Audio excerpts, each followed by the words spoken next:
నమస్కారం, నా పేరు శివ. అందరూ ఎలా ఉన్నారు ఫ్రెండ్స్? ఇవాళ వీడియోలో ఈపీఎఫ్ ఖాతాదారులకి మరొక ఇంపార్టెంట్ విషయాన్ని నేను చెప్పబోతున్నాను. వీడియోలోకి వెళ్ళే ముందు ఇలాంటి విషయాలు మీరు మరింత తెలుసుకోవడం కింద సబ్స్క్రైబ్ బటన్ ఉంది, దాన్ని ట్యాప్ చేసి మన ఛానల్ సబ్స్క్రైబ్ చేసి పక్కనే ఉన్న బెల్ బటన్ని యాక్టివేట్ చేయండి. అంతే కాకుండా లైక్ చేయండి. లైక్ చేస్తే ఇలాంటి వీడియోస్ అందరికీ చేరుకుంటాయి. So please like.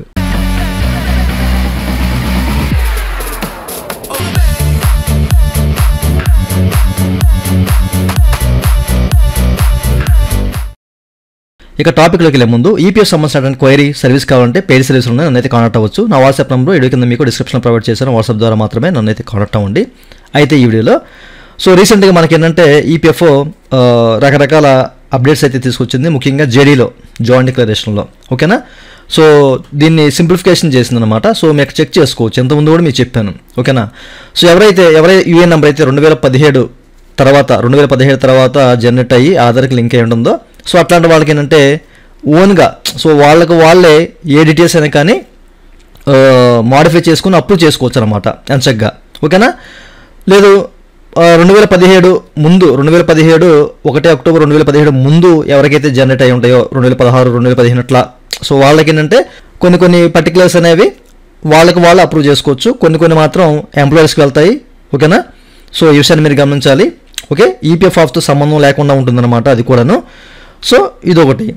అయితే ఇప్పుడు 1 అక్టోబర్ 2017 తర్వాత ఎవరికైతే యూఏఎన్ నెంబర్ జనరేట్ అయ్యి, సో అట్లాగే ఎవరికైతే వాళ్ళకి సంబంధించిన ఆధారాలు లింక్ అయి ఉంటుందో వాళ్ళ పూర్తిగా name, date of birth, gender, nationality, father name, mother name, మ్యాటల్ status కానివ్వండి, అలాగే స్పూస్ నేమ్ కానివ్వండి, date of joining, exit, so ఇట్లాంటివన్నీ కూడాను సో ఓన్గా వాళ్ళు అప్రూవ్ చేసుకోవచ్చు. ఇప్పుడు అయ్యింది, చూపిస్తారు మీకు. ఓకేనా? అయితే మనకు సర్వీసులు అనేవి ప్రాపర్గా పనిచేయట్లేదండి. ఓకేనా? చాలామంది అడుగుతున్నారు ప్రాపర్గా పనిచేస్తున్నాయి కదా అని చెప్పేసి. ప్రాపర్గా ఏ సర్వీస్ కూడా పనిచేయట్లేదు, ఈ విషయాన్ని మీరు గమనించాలి. జేడీలో కొన్ని ఇష్యూస్ కూడా ఉన్నాయన్నమాట. మనం ఏదైనా పీడిఎఫ్ని అప్లోడ్ చేస్తున్నప్పుడు ఏంటంటే బ్లాంక్ వస్తుంది, చూపిస్తుంది అనమాట, ఎర్రర్ చూపిస్తుంది. సో మరలా అప్లోడ్ చేయండి అని చెప్పేసి ఇట్లాంటి ఇష్యూస్ అనేవి వస్తున్నాయి. కొన్ని సందర్భాల్లో ఏంటంటే ఇప్పుడు మనకి name, date of birth, general ఎవరికైతే అక్టోబర్ 2017 తర్వాత జాయిన్ అయిన వారికి సంబంధించిన డీటెయిల్స్ అనేవి మనం అప్లోడ్ చేయకుండా మనం ఇట్లా వెంటనే సబ్మిట్ చేస్తుంటాం కదా, ఆధార్ డేటాబేస్ ప్రకారం డీటెయిల్స్ ఎంటర్ చేస్తాం కదా, అట్లాంటి వాళ్ళకి నో ఇష్యూ. బట్ ఎవరికైతే డాక్యుమెంట్స్ అప్లోడ్ చేస్తారో అట్లాంటి వాళ్ళకి ప్రజెంట్ ఇష్యూ ఉంది.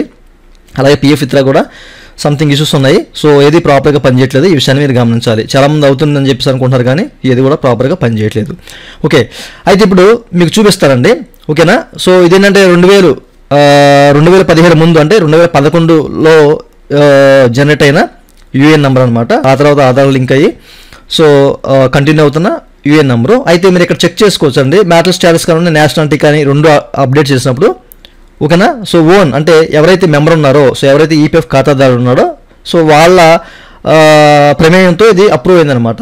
ఓకేనా? Approved by member. ఇక మీరు స్టేటస్ చెక్ చేసుకోవచ్చు, అప్రూవ్డ్ బై మెంబర్. ఓకేనా?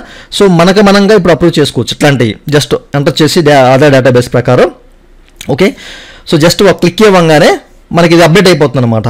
ఓకే, ఇది హెచ్ఆర్కి త్రూ అవ్వదు, అలాగే పిఎఫ్ ఆఫీస్కి త్రూ అవ్వదు అనమాట, వెంటనే అయిపోతుంది అనమాట. కొన్ని సర్వీసులు ఇవి ఎవరికి 2017 ముందు, అక్టోబర్ 2017 ముందు జాయిన్ అయిన వారి గురించి అనమాట ఇది. ఓకేనా?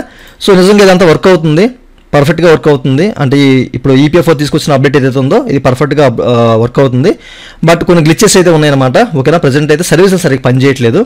ఓకే, సో చూసారు కదా, అక్టోబర్ 2017 తర్వాత జాయిన్ అయిన వాళ్ళు అయితే ఎంచగ్గా ఎట్లాంటి డాక్యుమెంట్ అప్లోడ్ చేయవలసిన లేదు, ఈపీఎఫ్ ఆఫీస్కి వెళ్ళవలసిన లేదు, మీ హెచ్ఆర్కి కూడా త్రూ చేయవలసిన లేదు అనమాట. ఎంచగ్గా సో మీరే అప్రూవ్ చేసుకోవచ్చు యాజ్ పర్ ఆధార్ డేటాబేస్ ప్రకారం అనమాట.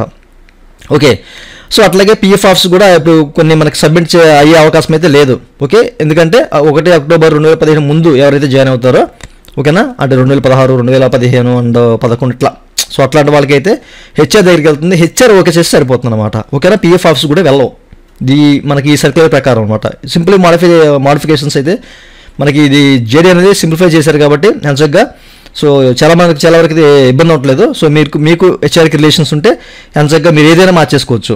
ఓకే, సో అట్లాగే మీరు కూడా మార్చేసుకోవచ్చు అనమాట. చూసారు కదండి, ఇక్కడైతే నేను సబ్మిట్ చేయడం జరిగింది. So approved by member. Okay, నేనుగా ఏంటంటే మ్యాటల్ స్టేటస్ అండ్ నేషనాలిటీ అనేది నేనుగా మార్చేసుకున్నాను అనమాట.